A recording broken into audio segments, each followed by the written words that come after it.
I am instructed by a wealthy benefactor to offer you the chance to accompany me. In return for your board and keep, I am to read you this. The first-hand memoirs of your mother. A mysterious stranger, played by Morgan Freeman, rescues a little girl from an orphanage and takes her on a long journey in Moll Flanders, a new movie based loosely, very loosely, on the 18th century novel by Daniel Defoe.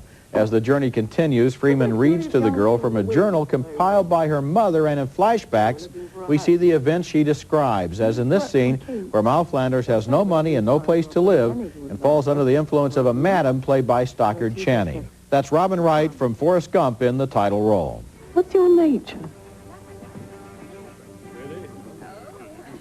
I'm learning to have a very fair manner.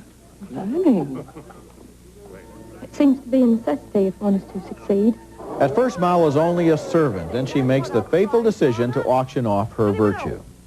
100 guineas is a done thing. Oh, bravo, bravo.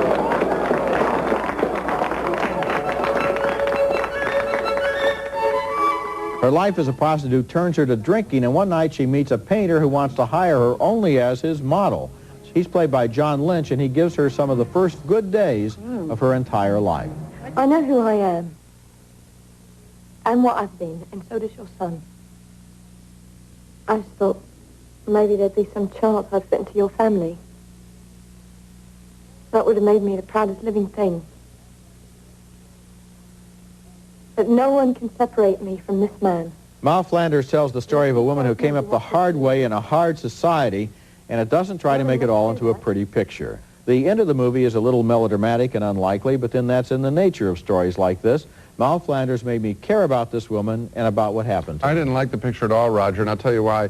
First of all, it held no surprises for me. I thought this was all standard stuff, which is she's plucky, she's abused, and she survives. And you see that theme repeatedly throughout, almost like clockwork. This film is ticking off its scenes. Within individual scenes, I knew exactly where the action was going to go. And let me go then again at Robin Wright and say that I had liked her very much as Jenny in Forrest Gump, but here I thought she was too old, frankly. She looked in her low 30s in this picture to me, too old for Moll Flanders, and also I felt she was very contemporary, and I could get even more detailed and say that the painting by the painter that she meets are really bad paintings, and they look like contemporary paintings. I thought this was a flawed film all the way straight through. The character played by John Lynch is a very interesting character, the artist. And the visit to his family Roger, is very had you been handled. through all these scenes before, you know, which did you like better, just out of curiosity? Jane Eyre just came out a couple of weeks ago with Charlotte Gainsbourg and William Hurt. Which do you think I like Jane Eyre better, Me and I too. also liked Restoration better. Yes. But Yeah. I like this one, too. Gee, I just don't see anything to like about it at all.